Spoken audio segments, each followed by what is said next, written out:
The memo takes 11 minutes to write. Careful language, the right words from the right regulation. The officer who receives the transfer notice will spend years trying to understand what happened to his career. He will not trace it back to you. 24 officers, their futures, their trajectories, passing quietly through your hands every day. And not one of them knows that the version of you who stood in that gymnasium and passed selection no longer exists. What the final level of this story costs is not something you choose to pay. You already paid it. You just did not notice when. Level 1, the applicant. You are 31 years old, 6 years on patrol. You submitted the application 14 weeks ago, and today, you are standing in a gymnasium with 23 other officers who had the same idea. Selection runs 2 days. The first morning is physical. You run 1.5 miles, clear a 12-foot wall without assistance, and carry a 65-pound pack through a timed obstacle course in the dark before sunrise. 11 people do not finish. The second day is a panel interview. 5 people ask questions you cannot prepare for. Not about tactics, about your marriage, about the last time you felt genuinely afraid. You answer honestly because you understand that is the test. You make the cut. 15 of you do. Nobody tells you that selection is not the achievement. The 18 months that follow are where the team decides whether they actually want you. 2 people from your class will leave before those months end. Not because they failed, because they walked away after seeing what the job actually is from the inside. You drive home and tell your wife. She smiles and asks what it means for your schedule. You say you are still working that out. Level 2, the operator. 7 months in. You are still on patrol, full-time. SWAT at most mid-sized departments is not a standalone assignment. It rides on top of your regular shifts. You carry 65 pounds of kit to every call-out. Armor, ballistic helmet, submachine gun, sidearm, medical pack, breaching tools, training runs every Tuesday, 8 hours, room clearing, hostage rescue scenarios. Entry drills until the team clears a 4-room apartment in under 9 seconds. Your first real call-out is a barricaded subject on the east side. You hold a position in the backyard for 4 hours. Cold night, wet grass. The subject surrenders to a negotiator by phone before any entry is made. You drive home at 3 in the morning, still in your vest, and eat a cold plate of food from the refrigerator. Here is the fact that surprises every new operator. More than 90% of SWAT callouts end without a shot fired, not 90% of the low-stakes ones. 90% total. Most of this job is standing in a backyard at 2 in the morning, in the cold, waiting for someone else to end it. The kit gets lighter. Your regular patrol shifts start to feel like something you are wading through. What happens to the people who stay in this job for years is not what the training prepares you for. Keep watching. Level 3, the breacher. 2 years in, a specialty spot opens. You train for 6 weeks on nothing but doors. A standard residential frame takes a Halligan bar and 12 pounds of force at the correct angle.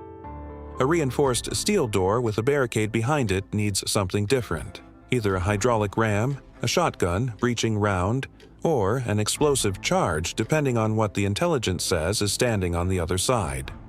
You train on all 3. What nobody outside the team understands about this role is that you control the tempo of every operation. The commander gives the order, but in the last 3 feet before the door, your read of the frame and the hinges and the sound from inside overrides anything said on the radio. That authority is never written down. It exists because everyone in the stack knows that the wrong call at the threshold costs lives, and they are standing behind you. On a Tuesday in March, you arrive at a door with a hydraulic ram and you see something in the last second. The hinges face outward. A ram hit would send the door in at an angle and the 2 operators behind you absorb the impact. You switch to the Halligan without a word. The door opens clean. Nobody asks why you changed the tool. Nobody needed to. Your hands do not shake afterward. That is either progress or it is something else. Level 4, the sniper. 35 years old. 1 opening on the sniper team. You qualify on the first attempt, hitting targets at 300 yards, 500 yards, and 700 yards with a cold barrel. No warm-up shots. You either hit them or you do not. What a SWAT sniper actually does most of the time is observe. You relay information no one else on the operation can access from ground level. The number of people inside a room, whether a weapon is real or a replica, where the subject is standing relative to the door. You are the clearest set of eyes the operation has, positioned and elevated and still, while everyone else moves below you. A trigger authorization requires sign-off from the commander, the incident commander, and in some jurisdictions a district attorney representative on scene. 3 people say yes before you act. But you are the only person who can actually see clearly enough to know whether the question should even be asked. One afternoon, you hold a rooftop position for 6 hours. The subject never comes to the window. The negotiator talks him down by phone. You pack your rifle at dusk, climb off the roof, and no one in the neighborhood ever knew you were there. You eat dinner that night and feel nothing in particular. Not relief, not weight, just nothing. You are not sure when neutral became the default. You only know that it did, somewhere in the last 2 years, and that you stopped noticing until just now. If this is landing for you, subscribing takes 2 seconds and means you never miss one of these. Level 5, the team leader. 9 years in. Sergeant for 18 months. You now lead a 6-person element from the front of the stack. You can call off an operation already in motion if what you see on approach contradicts the plan. That authority exists in writing. Most commanders acknowledge it without enthusiasm. It exists anyway. You carry a mental file on every person in your element. Who hesitates at certain door types, who drifts left when the stress climbs, who has a depth perception issue in his right eye that he has never disclosed to anyone. None of this is documented anywhere. All of it lives in you, updated on every training day and every call-out, never spoken out loud. Your daughter is 9. When her teacher asks what her father does, she says she is not exactly sure. She's not wrong. You assess every sudden loud sound before you consciously register it. A car backfiring in a parking lot. A door slammed somewhere across a building. 1 second to locate it, classify it, rule it out, return to wherever you were. You do this at her school play. You do this at dinner. You do this everywhere. You stopped noticing it until someone standing next to you said you flinched and looked genuinely startled when they said it. Level 6, the lieutenant. 41, assistant commander. You're no longer in the stack. This adjustment takes the longest. You stand at the command post with a radio and a tactical map, and you listen while your team goes in without you. 11 years of entry training sitting in your body. And now you manage the perimeter. You coordinate with fire and EMS. You brief the incident commander on a situation developing faster than the map shows. The accountability at this level works differently than it did at the door.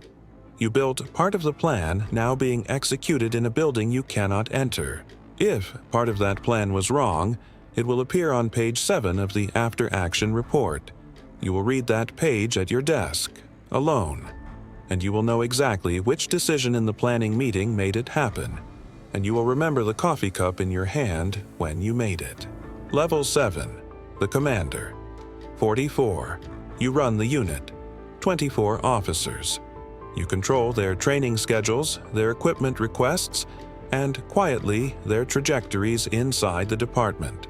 A single memo from your desk, worded carefully, using the correct language from the administrative regulations, can redirect a career permanently.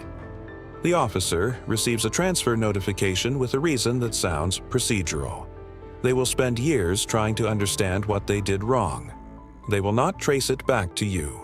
You authorize callouts, or you do not. You are at the command post, 2 blocks away when the team makes entry. You read the after-action report the next morning over coffee. You understand every line of it. You were not inside the building where anything happened, but you designed the approach that put your people at that door. The phone rings at 2 in the morning. You answer before the second ring. You have done this for 11 years. Your wife used to stir when the phone rang. She does not anymore. You notice the change about 6 months after it happened. You've not said anything about it since. Somewhere in the city, a patrol officer is staring at an application on his laptop. He is 29 years old. He has been thinking about this for 4 months. He does not know what the job actually is. He knows what the public knows, which is almost nothing. He hits submit. The cycle continues. If you stayed this long, you already know this channel's worth staying on. Subscribe, and the next one finds you.